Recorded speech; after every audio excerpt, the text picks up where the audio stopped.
Alors bonjour au STI, là je vous propose de faire la correction d'un exercice que j'ai proposé qui est plus difficile que la moyenne de ce qui tombe au bac. Un exercice où là clairement la calculatrice ne vous sera d'aucun recours parce que il n'y a pas de QCM, donc il y a des justifications et donc nécessairement il faut connaître les formules et les appliquer. Donc comment on fait? Alors le but final de l'exercice en fait c'est de calculer le cosinus et le sinus d'un autre angle que ceux que vous avez sur le cercle trigonométrique. Donc, vous avez d'habitude que ces angles ici, avec les racines de 3 sur 2, racine de 2 sur 2, 1 demi. Là, et c'est un autre angle, c'est pi sur 12, d'accord? Où la formule, elle sera un peu compliquée. Donc l'objectif, c'est d'arriver à ça. Donc premièrement, petit 1, on vous dit z1, c'est 1 plus i racine de 3, z2, etc., c'est exponentielle de moins i pi sur 4, z3 exponentielle de i pi sur 12. On vous demande de déterminer l'écriture exponentielle de z1. Donc ça, c'est la méthode qu'on avait vue, hein. La méthode, je vous rappelle, alors est-ce que je l'ai en PDF? Oui, c'est ici. Donc je vous rappelle la méthode en PDF. Alors, c'est celle-ci. Donc pour passer de la forme algébrique à la forme exponentielle, premièrement, je calcule la valeur du module R, où R, c'est la formule ci-dessus, c'est celle-ci.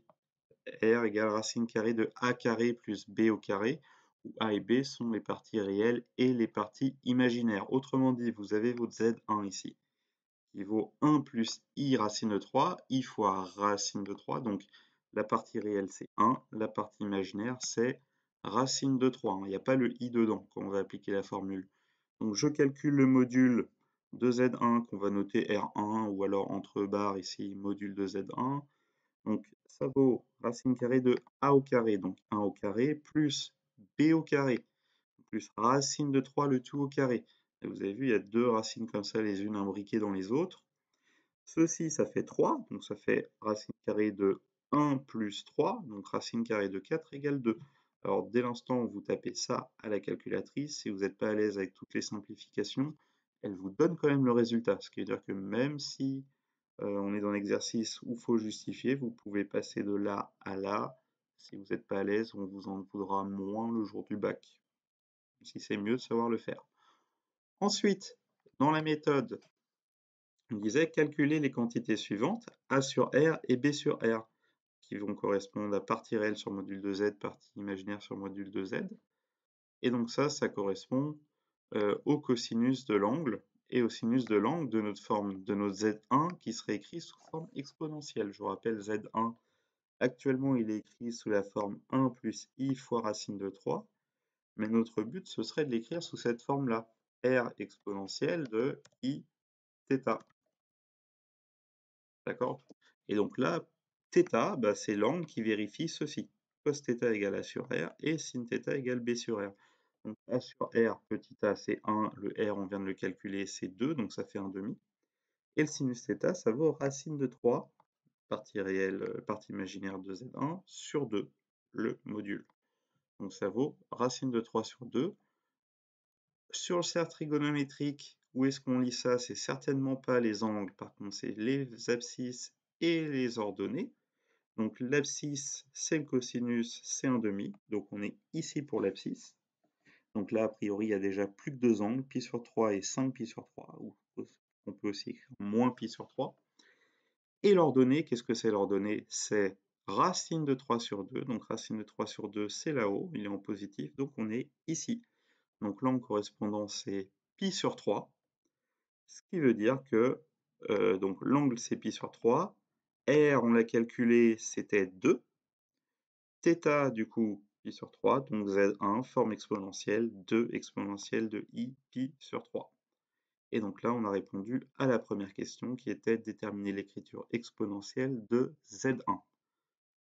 Donc question 2 maintenant, on vous demande d'écrire, de déterminer l'écriture algébrique de Z2. Donc là, vraiment, on s'entraîne à faire les passages dans un sens puis dans l'autre. Donc Z2, c'est exponentielle de moins i pi sur 4. D'accord?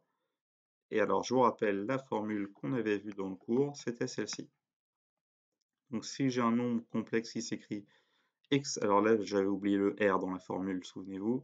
Donc, r exponentielle iθ, alors il admet comme forme algébrique r cos θ plus i sinus θ, avec les parenthèses, ou si on développe, R cos θ plus I fois R sinus θ. Donc on va appliquer cette formule-là. On passe ici de la forme exponentielle, où R et θ sont donnés ici, à la forme algébrique, où on a ici du coup la partie réelle, qui vaut R cos θ, plus I fois la partie imaginaire, qui va falloir R sinus θ. Donc c'est parti. Donc on applique notre formule. Z2 c'est R cos θ plus I fois sinus θ. Donc ça fait cos de moins pi sur 4, hein, parce que ici, θ c'est moins pi sur 4. Regardez, c'est l'angle qui est là. Si j'enlève le i, c'est I θ, donc θ c'est tout ce qui est là sans le i, donc moins pi sur 4.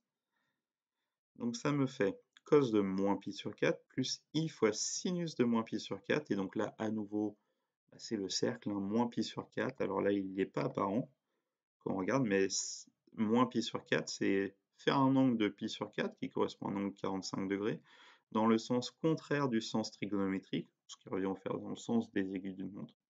Et donc on tombe ici sur le 7 pi sur 4 qui est sur ce cercle-là, parce que les deux moins pi sur 4 et 7 pi sur 4, ça donne le même point image ici sur le cercle. Et donc là, quand je regarde, la partie réelle, c'est racine de 2 sur 2, partie imaginaire, moins racine de 2 sur 2, donc on en déduit tout simplement ceci. Moins racine de 2 sur 2 plus i fois moins racine de 2 sur 2, qu'on peut écrire moins i fois racine de 2, ça revient au même, sur 2. Ensuite, Z3. Question 3, pardon. On veut démontrer que Z1 fois Z2 égale Z3. Alors là, on est face à une question où il faut faire un calcul. Donc, quelle est la meilleure forme pour le calcul? Est-ce que c'est la forme exponentielle? Est-ce que c'est la forme algébrique? On se souvient, c'est plus facile de faire des multiplications comme ici, avec des formes exponentielles. D'accord? Donc les formes algébriques, c'est un peu plus compliqué de les multiplier entre elles. En tout cas, il faut faire la double distributivité. Donc Z1 fois Z2. Z1, la forme algébrique, on l'avait, c'était 2 exponentielle i pi sur 3. Ça, on l'a trouvé avec la question 1. D'accord? C'était la conclusion de la question 1. Maintenant, question 2, Z2, pardon. Z2, il est donné par l'énoncé, c'est exponentielle de moins i pi sur 4. Et maintenant, je multiplie. Alors, on se multiplie avec cette règle-là toute simple, que si je multiplie r exponentielle de i θ fois r' exponentielle de i θ', alors c'est quoi? C'est, souvenez-vous, je multiplie les modules entre eux, donc c'est r fois r', fois ensuite exponentielle de i, et là, c'est on additionne les arguments.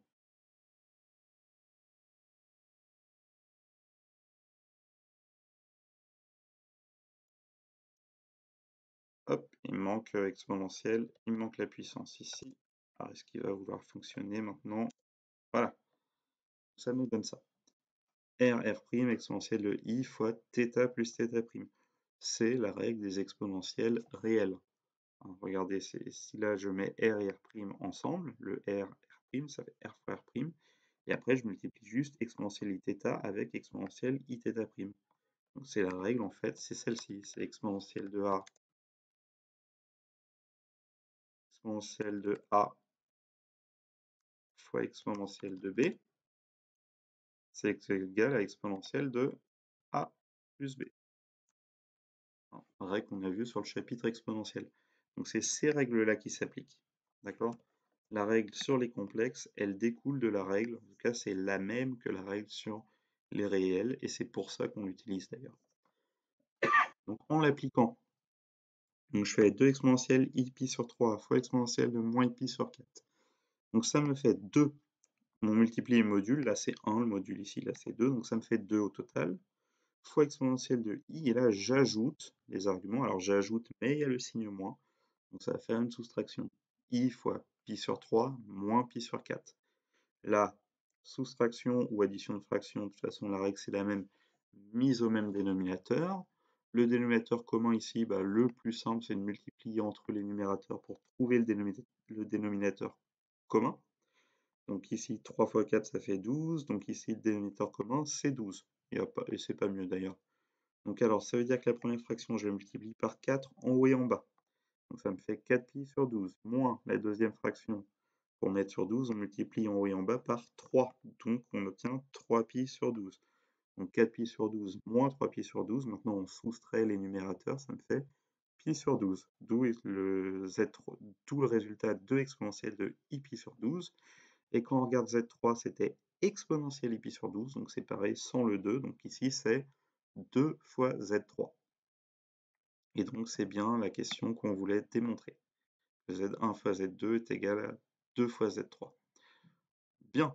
Donc, maintenant, la quatrième question, on déduit à l'écriture algébrique de Z3. Alors, c'est là la question vraiment la plus difficile et qui sort du cadre de ce qu'on a fait jusqu'à maintenant. Vraiment, là, c'est plus classique. 1, 2, 3. La 4, ça va un peu plus loin. Et donc, en fait, pourquoi on peut en déduire? Alors, déjà, on pourrait se dire, bah là, j'ai la forme exponentielle. Bah, il suffit que je fasse ma méthode pour passer à la forme algébrique, hein, comme on a fait dans la question 2. J'ai la forme, donc on fait r cos θ plus i fois r sinus θ. Alors, le problème, c'est que si je fais ça, bah, je ne connais pas, ça va me donner cos de θ, cos de pi sur 12, et sinus de pi sur 12. Et en fait, le problème, c'est qu'on ne connaît pas les valeurs de pi sur 12 et du sinus et de cosinus de pi sur 12. Et pi sur 12, ce serait un angle, donc ce serait la moitié de cette longueur, donc ce serait un angle ici. En fait, ce serait un angle pi sur 6, c'est 30 degrés, donc ce serait un angle de 15 degrés. Et donc, bah, comme on ne connaît pas le sinus et le cosinus, alors votre calculatrice, peut-être qu'elle le connaît, c'est peut-être enregistré comme valeur, mais en tout cas, on ne les connaît pas a priori. Donc, comment on va faire pour déterminer la forme algébrique? Eh bien, on va devoir multiplier, ce que je vous ai dit que c'était pas génial de faire, de calculer en fait le produit de Z1 fois Z2, mais non plus avec les formes exponentielles, mais avec les formes algébriques. Donc avec Z1 qui valait en forme algébrique ceci, 1 plus i racine de 3, et Z2 qui vaut un peu plus dur. Z2, c'était, je l'ai perdu de vue, il est là. Racine de 2 sur 2 moins i fois racine de 2 sur 2. Et donc Z3, c'est quoi? Bah alors si je regarde, c'est pas Z1 fois Z2, ça c'est 2Z3. Pour obtenir Z3, il faut que ce soit Z1 fois Z2 divisé par 2. Là, je dois diviser par 2 de chaque côté pour trouver Z3. Et donc, bah, je fais mon calcul, Z1 fois Z2 divisé par 2. Donc c'est parti. Donc le diviser par 2, c'est comme faire 1 demi fois après Z1 fois Z2. Je pourrais le réécrire comme ça, c'est 1 demi fois Z1 fois Z2 égale 1 demi. Voilà. Et donc du coup, je m'occupe, j'oublie mon 1 demi, comme ça me permet de simplifier le calcul. Et je m'occupe de faire Z1 fois Z2. Donc Z1 fois Z2 en remplaçant, ça me fait ça. Maintenant, double distributivité, donc une fois racine de 2, plus une fois moins i racine de 2 sur 2, donc ça fait moins i racine de 2 sur 2, plus i racine de 3 fois racine de 2 sur 2, i racine de 3 fois racine de 2 sur 2, plus i racine de 3 fois moins i racine de 2 sur 2, et là vous voyez, il va y avoir du i, il va y avoir du i, donc ça sera ma partie imaginaire, et il y aura aussi là un petit morceau de partie réelle, et là, alors là c'est là où c'est un peu... on l'a fait quelques fois quand même, mais on a moins l'habitude, c'est qu'il y a du i, il y a du i, et il ne vous faudra pas se souvenir que i au carré, ça vous le savez, c'est égal à moins 1. Et donc ici, quand là je vais multiplier, j'aurai du i carré. Donc, je simplifie règle sur les fractions, alors, ou même pas sur les racines carrées plutôt. Donc racine de 2, je le reprends, moins i racine de 2, d'accord. Alors comment je vais gérer ça?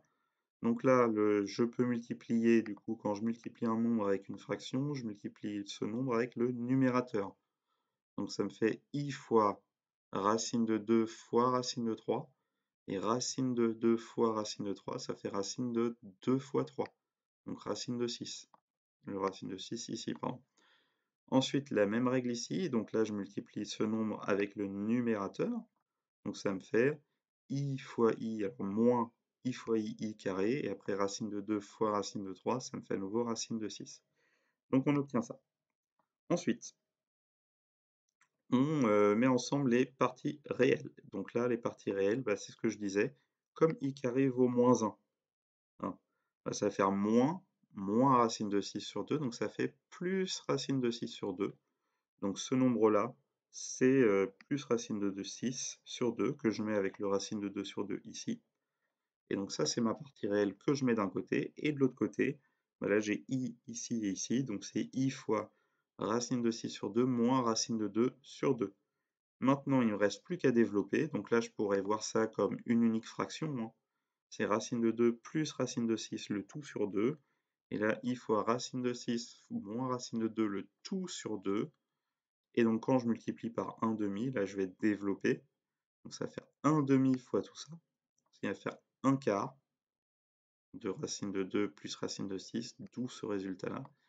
Et ici, 1 demi fois toute cette partie-là. Alors, je laisse le i de côté.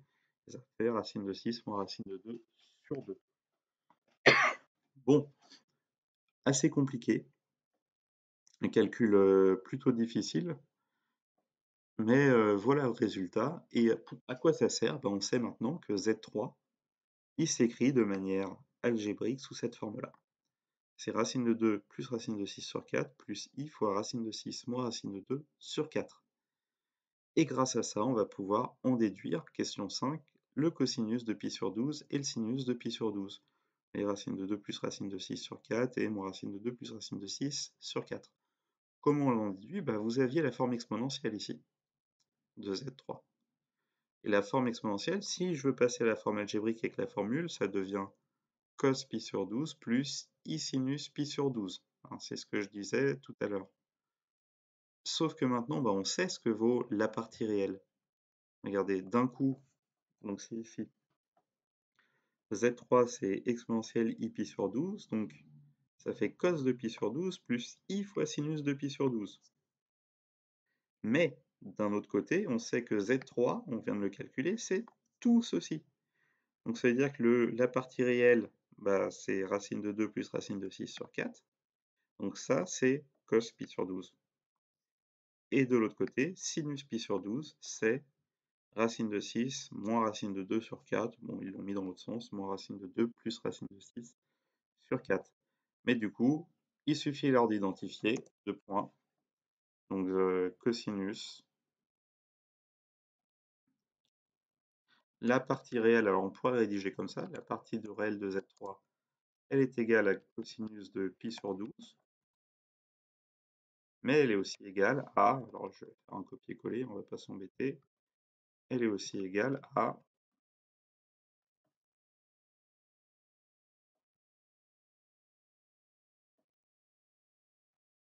donc ceci, d'où le résultat. Et enfin, pareil, la partie imaginaire de Z3, donc c'est le sinus de pi sur 12, mais c'est aussi égal à, alors sans le i, la partie imaginaire de Z3, toujours avec la forme algébrique, d'où ces égalités-là, qui sont du coup la conclusion de l'exercice. Et en fait, il s'agissait du but final de l'exercice.